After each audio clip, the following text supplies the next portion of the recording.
The date is July 22nd, 2009, and I am interviewing Maeve Pessis. Okay, so tell me about where you grew up. I grew up, started life in Illinois, and then my father, who was a teacher at the time, had his own library, and that's really what triggered my interest. But he was in World War II and part of the reserves, and got drafted into the Korean War. And he felt, since he'd taken their money, he felt honor-bound to give up the teaching. And even though he really wasn't that fond of the military, he went back in. And so I traveled and was at about 13 different schools by the time I was 11, something like that. Yeah. But I think in the long run, it was a good experience. I got to see lots of the country, and you learn to adapt. Is there one library of your childhood that you can remember? Something, a memory of a library? Mainly my father's. Okay, At home, yeah. I remember not being able to read yet and pulling books out and wanting to read, running my finger down the row, and asking my mother, could you teach me my ABCs? This was so long ago, it seems hard to understand why we don't have it on television now. Everybody learns it. And she was so busy with my sister who was ill that she'd say A, B, C, D, E, F, G, H, I, J, and I never learned it because I could get through F maybe, and then the rest of them were just rattled too fast. But so I was primed and ready for books. How important was reading to you while you were growing up? Very, very important. I was mainly reading, I remember getting a gift of a book. Well, my favorite books growing up were, I think, as a young child, Pooh Bear and Rink-a-Tink in Oz. I loved the Oz books. And then I'd gotten a gift book, which I think is important for children to get something special. It was Daniel Defoe's book, and so there was a footprint of the sandy footprint of a man on the beach from Robinson Crusoe. Wow. Yeah, and I used to caress the cover of the little sandy footprint and then read the book, which was difficult for somebody who was pretty young. But hard book. Yeah.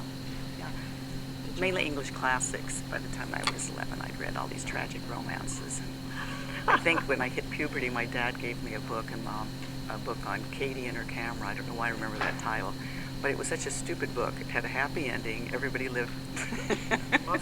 The tragic heroines didn't commit suicide or whatever, like Tess.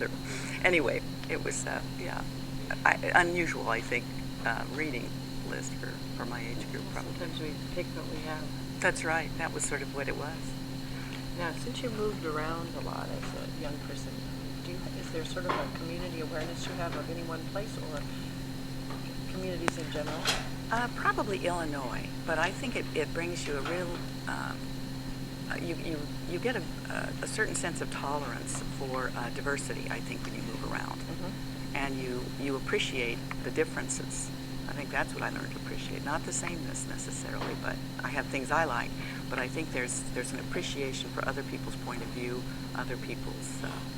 I'm assuming that's where it came from, because that's something I've always been able to do, is to see all sides. Part of why I was a professor for those years. It's useful to not bring your own point of view, force it onto the class, but just simply try to create a critical awareness of the possibilities of what might be and how this could be interpreted or that could be interpreted. And I think books allow you to do that. You know, you read another person's point of view, or you can read all the knowledge of a particular field as structured by one person's mind, taking you through it. Instead of having to go, if you're on the internet, you could travel around and get little bits and pieces all over. But when you read a book, it's put together by one mind, and then you have the ability to go through the ages with the mind. You can travel back in time and read somebody from an earlier period. I find it wonderful. That's what libraries do for me. It's like a time travel. Give us a little of your educational background. I did, I spent a year at the University of Bordeaux, and I ended up getting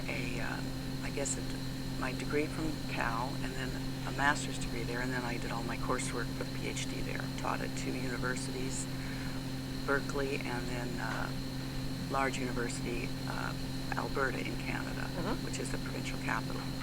And so my field was medieval French, which required, I didn't think of it at the Processing. time. Well, it requires more than that. It takes a university of about 25,000 students before you even have really enough courses for a medieval person. So I was self-limiting to big cities, Yeah. which is not something I'm naturally drawn to, but it was interesting. Yeah, I bet. Even interesting comparing the students at Cal to the students, more provincial students Right. that were coming in from, Canada. from Parts of Canada. well, I was halfway through teaching Moliere's Don Juan, which is Don Juan, and I discovered people, half the class didn't know who the original Don Juan was. Wow. So you're really, and that's part of being sensitive, I think, that I learned from all the travel, that you really got to be quick to pick up on the clues of who's getting it, who's not getting it, what's understood, what's not understood. And I think that makes you a better teacher. Maybe a better human being. So you have been mostly a teacher. That's your work experience, one sort or the other? Yes, it runs in our family. I think one of my great aunts was the first person to get a PhD in Illinois, the University of Illinois, yes, at the turn of the last century. Neat. And we have teachers going back, up until I think this recent financial crisis, I was regretting that our family hadn't been hereditary financial investment bankers, but Really? instead we've been struggling teachers. Yes, Wow. that's our. That's a good I've thing. done many other things though. I was also a high-tech recruiter, and I've just done a large variety of things. Political's been How did you end up in Lafayette? I was starting law school in either UCLA, I'd been admitted to 2 law schools, UCLA Law School and Hastings. And for reasons that I had 3 children at the time, the youngest was 2. I was insane to probably be doing this. First month of law school, I dropped 10 pounds just carrying the law books to and from and trying to be a mom, coming home at night to do the kids. How you did that? I really didn't. I lasted a semester and put it on hold. But I had also discovered that although my mind, it was wonderful to learn the legal perspective, which is the facts are the facts. There's not a lot of room for, you're not collating and synthesizing the knowledge the way you are at a university level. When you're teaching, you want people to bring in their knowledge from all parts. Law, almost like computers, you're following precedent, and it's a much more confining, I think. Well, it's just a different approach to the way a mind works, and so it was interesting to go through that. I think I understood it, but at the same time, I discovered that conflict really was not something I thrived on. I can do it pretty well. I can fight battles, but I much prefer compromise and working with people to accomplish some goal, almost like the library, what we're doing here too. So I'm much happier doing that. And I forgot the original, what was it you asked about why we settled here. Okay. And so one of Professor, the Bucklands were going to, I think it was Sweden. Wayleen and Pete? Yes, Wayleen and Pete. And so we rented their home for the year. It was either this or Marin. Via Alta? Via Alta. Okay. We're at one set of breaks. Yes, I know. Going up and down that hill, and we were there, I think, 9 or 10 months. Oh, they were dear. We looked after their cat and their fern, big fern plant, and so she was delighted. I'm a garden person, so I kept that fern. It had increased in size when she got back, and her cat was still alive. We took So care of she that was, cat, yeah. too. But we liked Lafayette for the children, and that's one of the reasons I didn't go to UCLA, because frankly I couldn't afford the school, private schools or whatever would be required for the kids down there. And this was such a nice, school-oriented, safe community that it appealed to me. So, as a resident of Lafayette then, when did you first discover the library? Immediately, because coming from Canada with 9 months of winter, they had a magnificent and a big oil deposit. There was no provincial tax in Alberta, and they had a magnificent library under the mall. Okay, makes sense. So it did make sense. Heavily, and I came here to our library, This library. 6,700 square feet for 24,000 people, and um, ended up really thinking we deserved better. One of the reasons I launched with Joan Merriman the fund to build a new library was because of that Canadian experience. I knew we deserved better, and I knew that people here would be willing to support better. So when I went on the county commission, I was on the first county commission representing the city of Lafayette. So I was on that commission for 13 years, and it was mainly dealing with the facts, the operating costs, administrative costs of the library, and making sure that what the Friends donated in books every year, we didn't get it subtracted from the county took. We only had one bad experience, and that was where we had money. We were putting a lot of money then into, I'm going to date myself, books on tape, which tape is now, well, we still have them, I know, but the county wouldn't let us spend our money on the books on tape because, no, they just didn't, nobody else could afford it that year.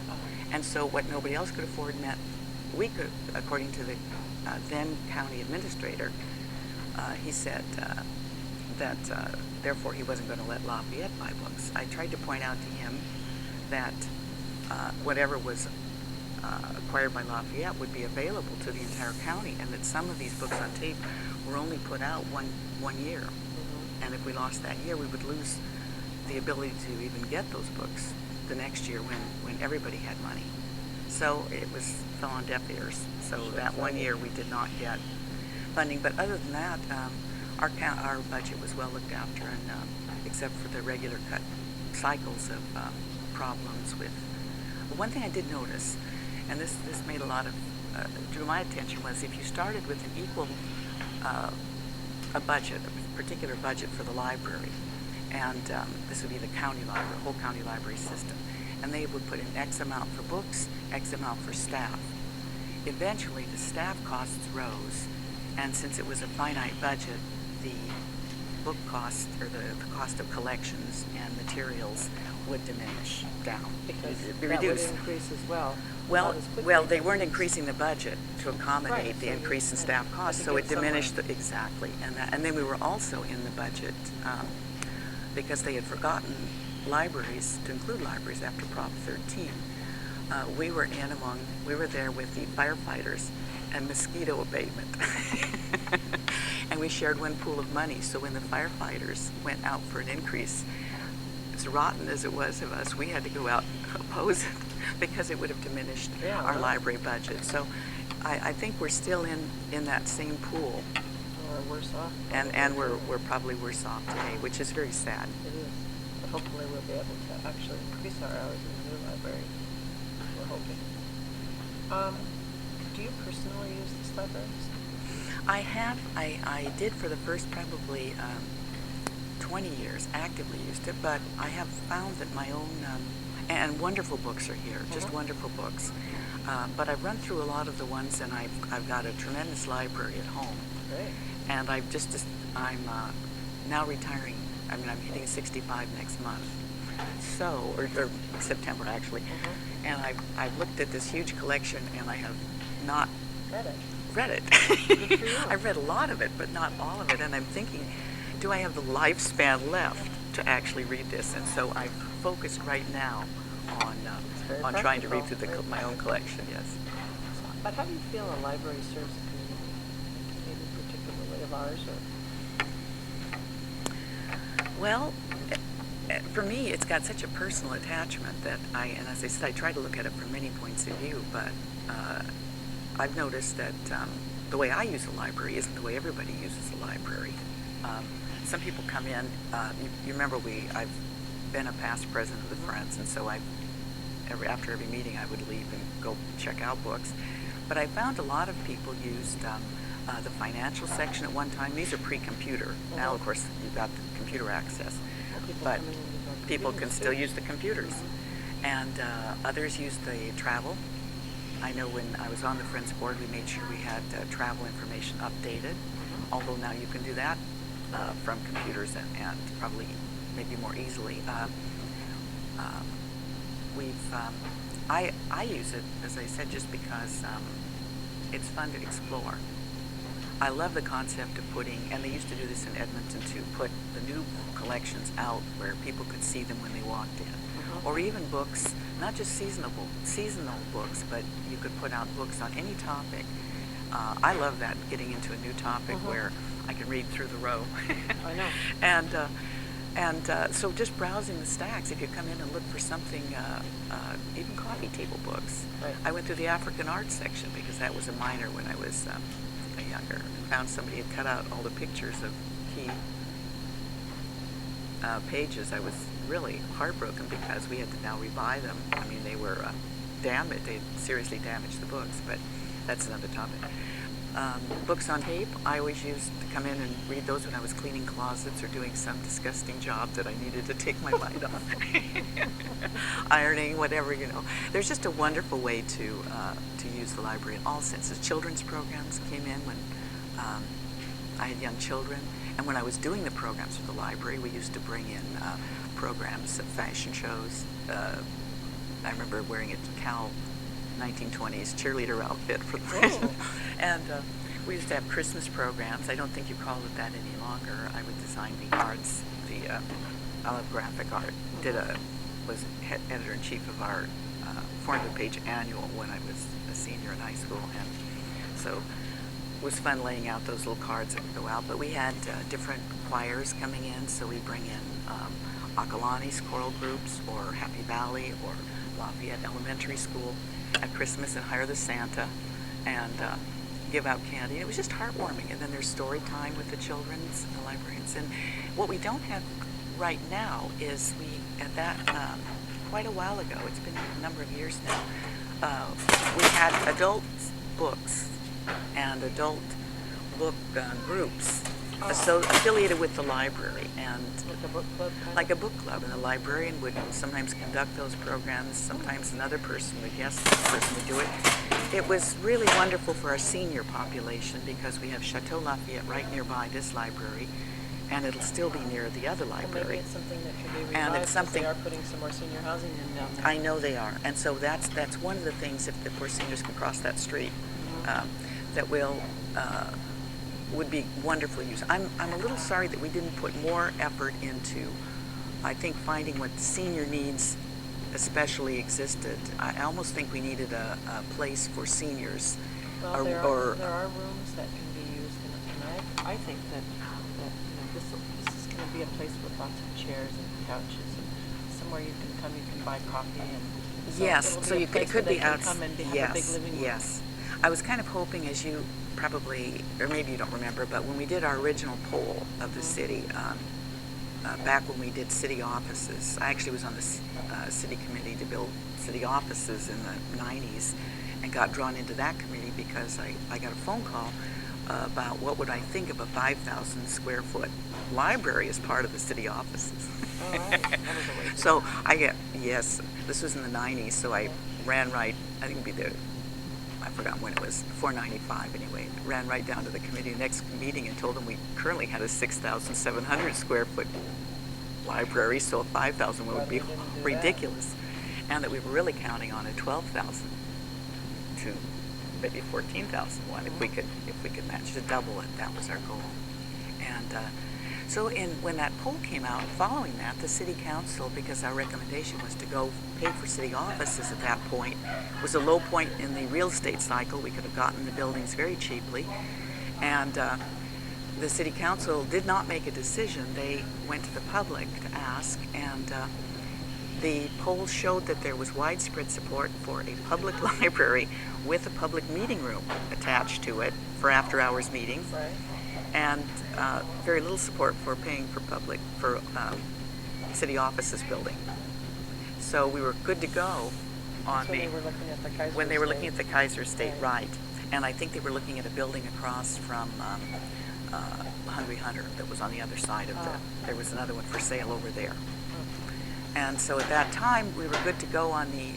What became clear was that, and what I had thought and what I regret is that I'd wanted an extra I thought we need a downtown meeting room so we're not, way out in the community center, and one that we could access after hours. I think that's what we're still needed. So Well, I think the city council's going to meet in the new community room of the Yes, they and the can planning afford commission to, too. but I don't think average groups will be able to afford the fees that will be necessary. And if it's a local group, they may have some kind of a sliding scale, depending on if it's a for-profit, if it's a community group, if it's an Right, out-of-community group. but I think if most groups, it would be $25, and I think if you, at the time when we were looking at, our friends were going all over to different groups. I think Clayton had built its library in the 80s.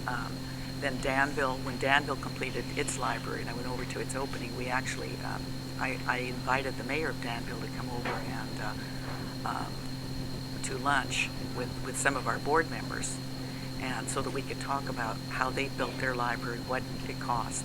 Apparently the average is 10 years. I think we're now way past that. In fact, we began our library, I don't know if you're aware of this, about the same time as Orinda began planning. In fact, we began a little bit ahead of their planning because we had already put in place our building fund at that time. And they've just been speedy. That's all I can. We're slow. Took a long time. Yeah, it did. So you don't have any remembrance of the 1940s library, the little one that was on this site that before this? No. I was not born in the 1940s. I mean, I was in the middle, but it was, no. And then you and I, nor I, were involved in the building of this one. No, So- no. But I Except did, I those- was involved in building the outside portion. Oh, we'll This whole. talk about that a little Oh, bit. oh, sure.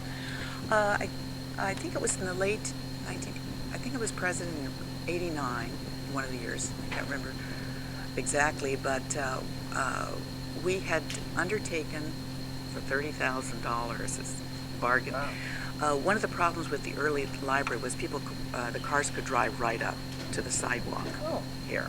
interesting. There was no No little walkway. Well, there was a walkway, but the cars were driving right up to it. It's scary. It was scary. And so the children were coming here after school and playing out front. I'm sorry, that's my... Yes. Just a second. I'm sorry, I should have shut that off. Hi. I'm in the middle. Shut it off. Did we shut it off? Okay. All right. And so we had gotten some, well, what my observation was that it was a hazard to the children. Not only that, but they had no place to study, and they really were not encouraged to be rowdy in the library at that time. They were, in fact, being chased outside a lot. And so it was a natural solution to put banquettes out there for the children to study and to provide some sort of a separation for the children and cars. And that's really what I think we accomplished really well. Yeah. And we didn't even have a handicap parking spot, so we have a handicap parking Right. spot. We put in that too, and a dumpster, a little attractive trash receptacle. And that was, I think that cost about $30,000, and Esther Marchand of Marchand Homes was a big contributor, but of course the Friends, as usual, were the major suppliers of that. And it took about a year. We had to do it through the county using union, naturally, workers. And I remember getting another $1 million worth of personal insurance because the people building it left a giant hole right outside the front door with children coming and going and parents coming and going. Why no one fell in it, I don't know, but that hole was there for months, and miraculously nobody was hurt. But today the library works really well with those outdoor children using it all the time, and I'm really delighted. We put in a phone booth outside too, so children could call home. It's historical now, isn't it, to say that? Things have changed. Exactly. Were you on the board when they changed the name from the Library Association to the Friends, or was that prior to your time? Prior to my time. I'm not sure exactly when. I probably could look back in the minutes. I'm not sure when that was Now, either. Were you involved in the study in 1996? The study about, like, was that the Vision one or whatever? Vision 2000, Yeah. yes, I've been involved in all of them. I think every single one. And in fact, part of the drive that we had some failed parcel tax measures to increase the bonds. 2 of those, I think. Good times. People expect the state to pay for it. I mean, the county to pay for it. This is a bit of philosophy here from my own experience. In good times, they expect the county to pay for it, and then in bad times, they don't have enough to support it. So I don't know when you go for a parcel tax increase, because it's one of those things. It's one of those things where nobody wants to pay, but they all want it. they all want it, exactly. So talk about what you know about the new library. How involved have you been in the, I mean, you were in the vision, and then you were on the board early on when I was early on the board. But I mean, what can you tell us about your involvement with this new library? Well,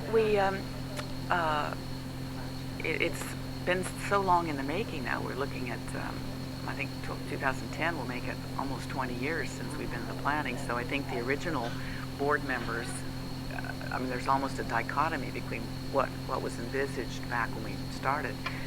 I think our biggest contribution, and I can tell you why one of the reasons I wanted a building fund was, I think Joan Merriman had a slightly different take on it, but we were on this board for years, and we kept seeing the budget getting cut for books, the budget getting cut for staff. The last crisis, we were down to having to stay open with volunteer staff if the unions would allow it. I mean, it was that critical, or the library was going to be open only 12 hours a week, something like that. It was pretty dire.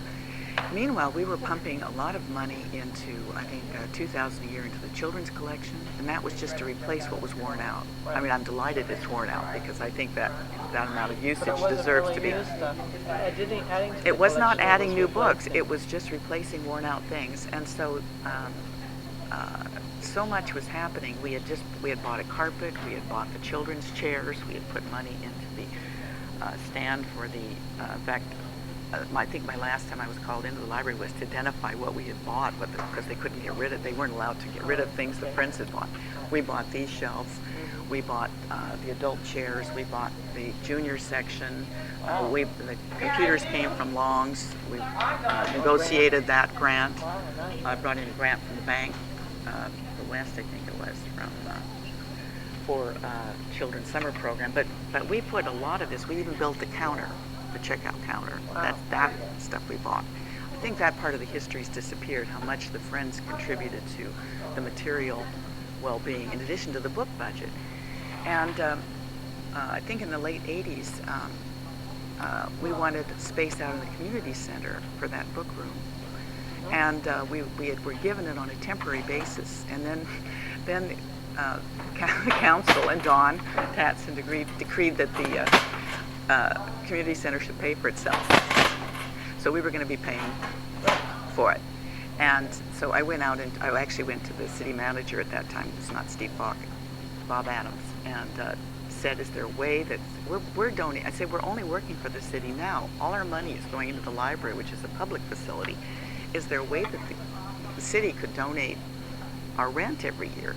I understand because there's so many other worthwhile groups. There was the seniors group was out there, the women's League of Women Voters and so on were out there, and so we didn't want to ask for special treatment, but could the city give us a check for that rent? I said, we'll promise I'll sign on the back and we'll hand it right back to you, but it would at least allow the 47 workers out there to be working for the, bringing books to the library instead of working to pay rent to the city.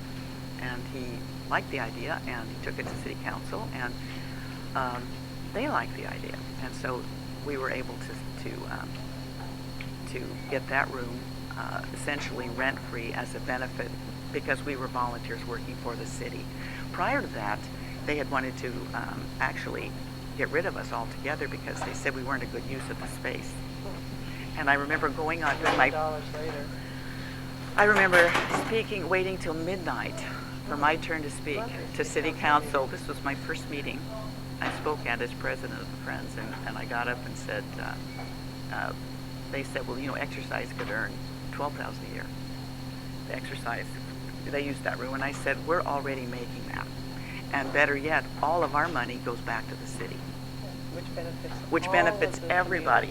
Well, at that point, it was a 5-zip decision in our favor, but up until that, they were talking about our sharing it with people, our doing. So it's been a long series of negotiations, and that's really my beginning in the political environment. Yep, good. Oh, I didn't answer your question. So we started the building fund. That was what was leading to that, I suggested it to the board as a carrot to ourselves. I said, you know, we've been struggling to maintain open hours. We were struggling in, I think, the late 80s to keep the library open additional hours on the basis of our donations, getting donations. And the first year, people cooperated a lot, said, oh, here's money, here's money. And the second year, we were still had it. They were still pretty generous. But the third year, they began saying, why don't you fix this problem already? And of course, we couldn't. It was county financed. And so just to keep ourselves upbeat about the situation, I mean, books declining in the book budget, and we had fewer staff, fewer open hours. I said, let's keep the dream alive, and let's put together, put our leftover money, whatever we have, in this building fund. And we already had some in there, a little bit in there. And there was I think we had one president who wanted to use it on carpeting, but we fended that off. And it grew and grew and grew. And by the time it got to, I think, 100,000, it was pretty safe. We were trying to make it sacrosanct, that fund, so that people wouldn't spend it. And then when it got to 350,000, I said, I really think asked Gwen if we could meet at her house and talk over the idea of proposing to the city that we build a new library. And I'm trying to remember the year on that, whether it was 94, something like that. And they liked the idea. It was Gwen, Lois Lane, Joan Merriman. I think it was the four of us, and I was there. And I don't think you were not there, were you? That meeting? I don't think so. No. Okay. I don't think. I'm trying to. I know it's I can't 15 remember years when ago I came. already. Yeah. I think I came. I've been on the board maybe 10 years. Mm-hmm. Only 10 years. I know it sounds like a long I time. usually sort of forget how things sort of blur. I know, and I'm trying to remember too, but at that point I had board permission. I went to the board, and they gave me the permission to go to Steve Falk and to take it to City Council. That was the procedure, and to get this show on the road. And then, of course, we opted to build the Veterans Hall first with redevelopment money. Right. Oh, and of course, we had the redevelopment, the library we wrote into the redevelopment agency, so it would be above the cap. You all know what that means. No. I didn't intend to ever be political. As I said, you start out as a library person, and you end up. The redevelopment money is whatever. When it started, I think it was 1996, might have been 95. It's the real estate taxes are frozen for the county and for the city at that level, and anything that comes in as the increases in occurring property tax over the years, over and above, come back to the redevelopment agency to spend on whatever's needed. Benefit from. So you benefit. You can property value increases going up, and it's for 25 years or 30, and I think maybe it was originally for 15. I'm trying to think, and it's been extended to 30 now. But they added the Veterans Hall and I think the library as above the cap. In other words, you were given a certain amount of time and a certain amount of money, and I believe it's $70 million that they could spend. Up to $70 million. If you made that much. If you made that much, yeah. Or 25 years, or 15 years, whichever came first, and then they extended. Now it's 30 years. So the cap is still, as I understand it, $70 million. We haven't spent much of that money because the library, even though we've spent, I think the library is limited. In 2007, the city council limited the library building to $46 million. They said no more than that. But that all doesn't count in the $70 million we're allowed to spend. So it's as if we got 116 or whatever it would be, or whatever we choose to spend on the veterans. And I think the veterans ended up costing about 10 to 11 million, even though it was supposed to be 5 originally. So it's difficult for me. I haven't calculated exactly. I intend to study the RDA. I haven't gone into that We much. benefited by that huge increase in property values. That's right. Everybody gets a share of it. So basically, as property values went up, then this money That's went right. into a pot, and our level. Our level, we get that because we're a blighted area, and it's limited to the blighted area, which I think is most of Mount Diablo, and includes the library and I think all the way to the Park Hotel. I'm not sure it's blighted. So they can improve it, and what you're supposed to do with the money, I mean, what you're really after when you do a redevelopment agency is you want that money to be able to create business value so that you actually get sales tax revenues from a more developed downtown. So you're sort of using that money to benefit yourself down the road. Right, improving right. the value of it. Exactly.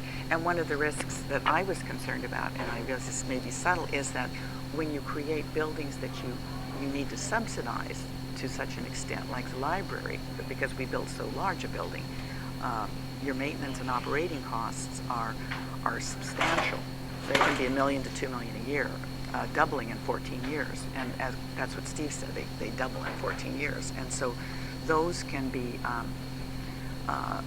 those become then not revenue generating as you intend an RDA to do, but it will actually cost us money. Well, my understanding is that the second phase, this Open Doors, Open Minds, is the money that they are raising. They're up to almost 2.5 now.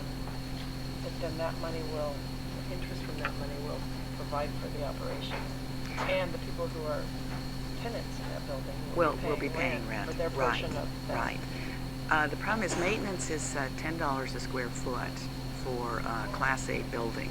So since we have 35,000 square feet, it's about $350,000 a year. Exactly. So that's just to maintain it. I'm not sure. I'm not sure, and But I know we anyway, didn't intend. But no, I but know it's, you want the building yes, to be self-supporting. Self-supporting. And when we, the city was not sure when that was going to occur. We did study this at the Lafayette Homeowners Council. A businessman this is his profession, took on, and his calculation was 1.1 million. But it really, if you don't do programs, then of course your costs go down. But we're going to have security. We'll need security for the Steinway and the other things, and there'll be parking. You'll need extra parking, and if it becomes a regional center really popular, we'll need extra library staff to handle the increase. And the city, I didn't feel the city had really, well, they said, they admitted as much, they really had not looked at the costs associated with maintenance and operations. They had said our job is to build it, and the donors had said they would run it. Well, and actually their job, my understanding is that when the new building comes in, the city will own it and is responsible for maintaining it. And I think that's why we're all paying rent. And that's why but I think also that's why they channel the interest money from the RDA through to the foundation, because I think that interest money, even though the financial committee wanted those loans ended, they missed the point. It's to provide the money, channel the redevelopment money legally into a format that will allow the city to cover the cost of maintenance. This is probably not at all what you meant. No, interesting. It's good. Yeah. So what outcome do you hope for most with the new library? What do you look forward to this library being? You mean personally or for the community? Well, personally and for the community. It's kind of two different points of view. Personally, I like new material, so if they bring in a lot of new books and new collections, I'll be excited.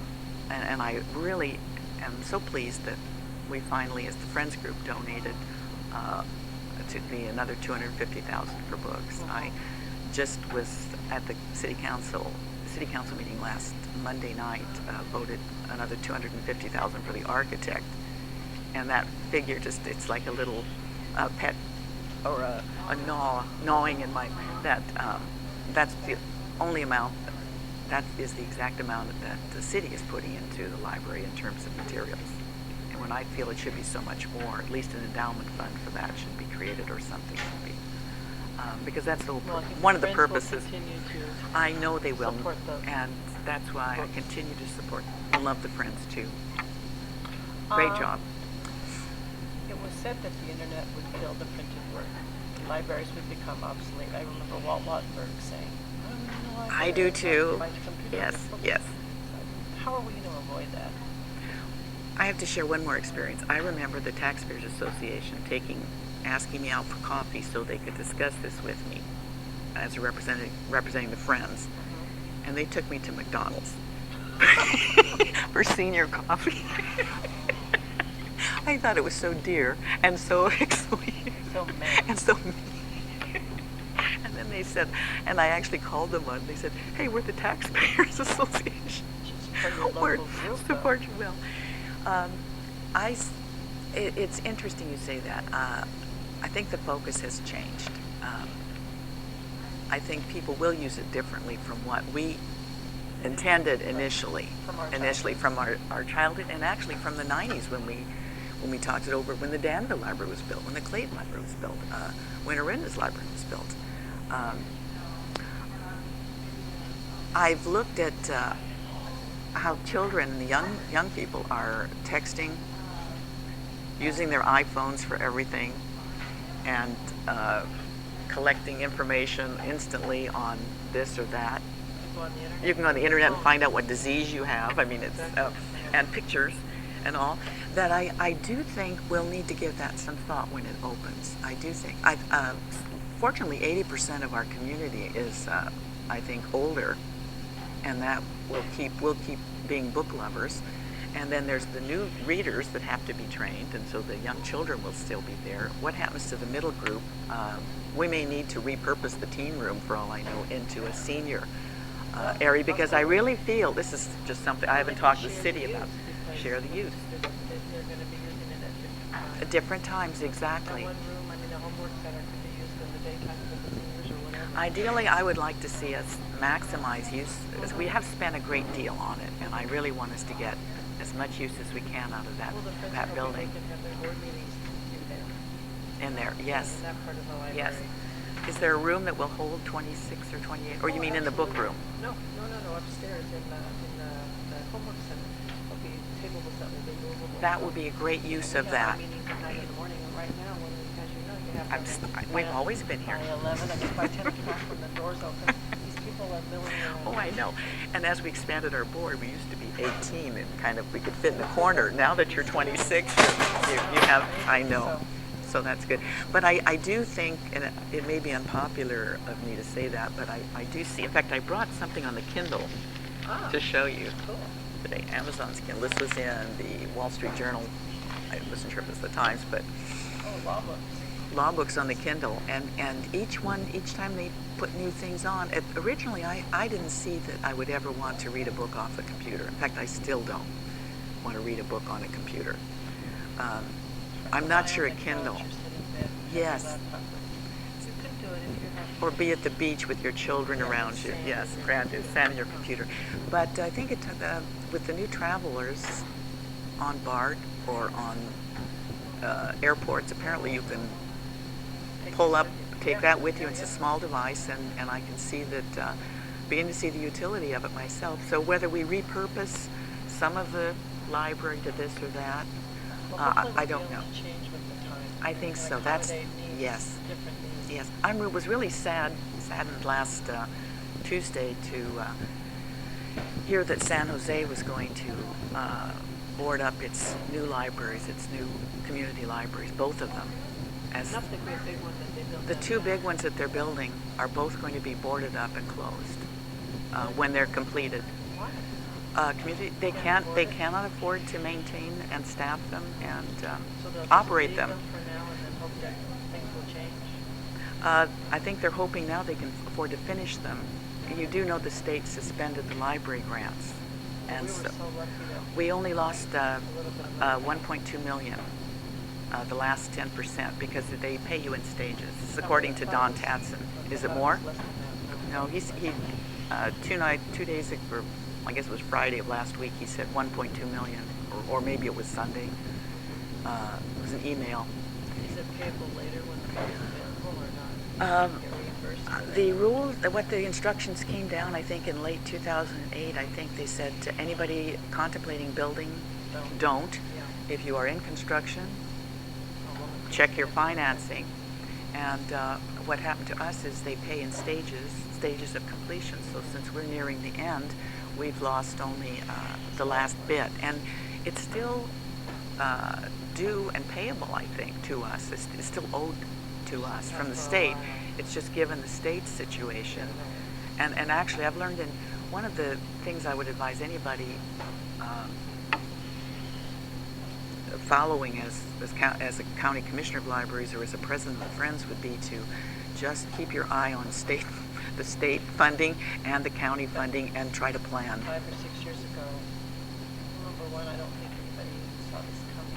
I did, yeah. I mean, you see the the economic downturn? Oh, I saw the economic downturn absolutely coming. Well, Absolutely, and talked about it, and was very worried about the size of the library we were building, because I wanted us to be sure we didn't have to Right. close part of it. Well, luckily we started when we did. It's too bad we didn't start a little sooner, but we Right, weren't ready right. to start. But- and we might not have gotten the state bond, which Of would- course not. No, I worked very hard for that. In fact, when the city was spending $6 million on the veterans, of redevelopment money on the veterans, I asked Don to call a meeting, and he did. It didn't make me popular with the veterans. I think they were threatening to shoot. Art said about shoot. I said, "You're shooting the messenger here, Art. I'm not against."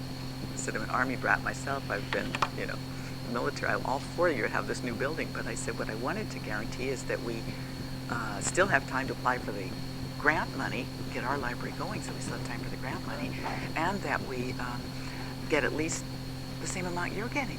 Because at the time we didn't realize we were gonna get $46 million. We thought, I just wanted us to be able to get. We were planning on a $10 million library at the time, and I wanted our $6 Right. that they were getting. So, yes, I do have been concerned about the political situation, and as I said, it's ongoing. And I did speak. I won't say this on the tape particularly, but just that I did try to check that our source of funding for our staff that had been promised, the numbers. So it's close. It's not. But I understand more cuts will be coming, so I think this is an ongoing concern. And yes, I was aware of it. We have a new senior librarian, senior clerk here or whatever, because they've moved her over from Pleasant Hill. I mean, I think some of the, depending on your circulation and depending on, some staff is being, hours are being cut, but they're moving them. To other places? Yes, Yeah, yes. because we'll probably have the most circulation in the county once they open. Once we open, it usually happens at the new library. You've got new materials. People come from all over to see it. So, Especially at Walnut Creek. and Walnut Creek, But but Walnut Creek has huge tax base, right, but they won't so they might be able open to. for a while, too. No. But I'm thinking that they could probably handle that. San Jose, I think, got hit with its property tax. When homes are down, you get less property tax revenues, and if businesses, car sales aren't occurring as much, Well, too, you lose huge. We don't have a commercial tax base per se here. And we lost our car dealership recently. That's, I think, where we're building our senior center. So that's part of what a redevelopment agency has to look at is, and why I'm now looking at the downtown strategic plan, because parking is critical, and they don't have much added there, and there's not much place to park now. But if you put more people downtown, you've got to have them somewhere.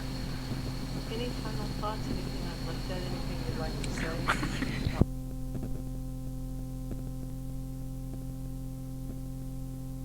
Much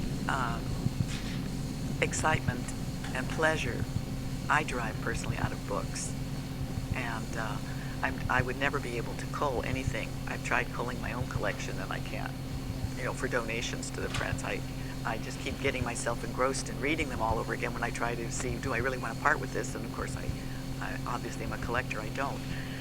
But eventually, you'll get my books. Kids will have to deal with it. Trying to figure out what to do with my things. Oh, I know. And I heard you gave a first edition accidentally of something to. Not me. No. I think it was you. I've forgotten what it was. I'll think of it in a minute. Really?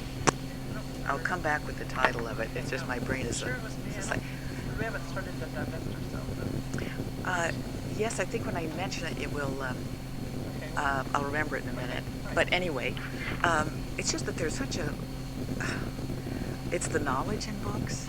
It's the fact that you can track someone's mind from 1,000 years, or not 1,000 anyway, but well, sometimes yes. I've read some really old medieval texts from that period, but just hundreds of years to time travel with books, and to learn so many different points of view, so many topics, from astronomy to gemology to financial to travel to anything, just anything. And there's so much out there, almost more than you can possibly read in a lifetime. And now we cover so many different media. We've got, as you said, tapes, CDs, and computers, DVDs, magazines, just so much that I'm waiting I'm really interested to see how it plays out. The new, I see so much change in the way the teenagers access information at this point that I'll be interested to see how future generations use the library. Yep. And it may not be the way we use it. I'm sure it won't be. Yeah, that's probably a guarantee. Yeah. I think so, but hopefully it will supplement all of the other things that they have. Maybe the internet will make them excited about something And then bring them back. One of the good things is we have the structure now. We have the big building there, and we can see how we want to use it. Right. You know, we may find that our needs are not what we thought they were, and then we'll just be able to repurpose things to morph into whatever. Exactly. But I don't think the love of books is going to end. But as I get older, I'm more and more sure that, more and more sure that I should be less and less sure that we'll still see books. I think after these hundreds and hundreds of years that we've had books now since the development of the printing press, it's tough to see the things turning away from that. I guess I can't picture it. I hope it'll stay, but I suppose if it is supplanted someday, there'll be something else there in its place to serve that need. One of the social studies lessons I teach in fifth grade for LASM is about Benjamin Franklin and the printing press. And now we're to a point where he had his brother had the New England Current, he had the Philadelphia Inquirer, I think, yeah. And now newspapers are teetering on the brink of extinction. I find that scary. And it is. And I don't know if it's just generational, whether it was such a bastion. Yes. Way, and I think it's the whole internet advertising, Craigslist, all that stuff that they don't write want ads anymore, which is what really supported the newspaper. Of course. And so, praying that the newspaper won't go under until my dad dies, because that is his whole day, reading the Chronicle from front to back, everything. So, yes. I don't know what I do. I mean, I have to get in the Times, which is like takes you 10 minutes to read. But it's just so incredible that you think that these newspapers, which we all grew up with, Would be, are yes. now maybe going. And I come at it from perennial, the educational point of view, and worry about getting alternate viewpoints. It's one thing to go and just seek out the areas where you feel comfortable in your thinking. And that's where you get your news. You get your news, you're getting one slant. Or if you're reading only this newspaper, you get another. And how you bring, and it used to be that we got multiple points of view in any newspaper. Right. And I think now more and more now we're seeing newspapers laying off staff, and they're focusing on their core group perhaps rather than. I know, it's a little scary. I know, but I keep thinking, is it just the changes we're seeing with age, and that maybe our forefathers felt just as afraid? I mean, when you think, when you and I were in school, we had to do our computing overnight at the computer lab. I mean, we had to go in and use batch cards. You had those little file cards. Oh, typewriter. I used that for years. That's right. I remember doing an all-nighter, and it was, it was an honors history class, and it had one paper due, and I was an all-nighter, and I typed an entire, I think it was 2 a.m., I typed an entire page. I finished typing it, pulled it out, and I typed on all the wrong keys, the whole page. And I was one set over. But it's so much easier now when you do it on the computer, unless you hit the erase button accidentally, but save, edit, write, anything. And you can even now print your own books. Right, I know. So we're at the ultimate cycle. Well, thank you, Mary, for including me. It's fascinating. Yeah.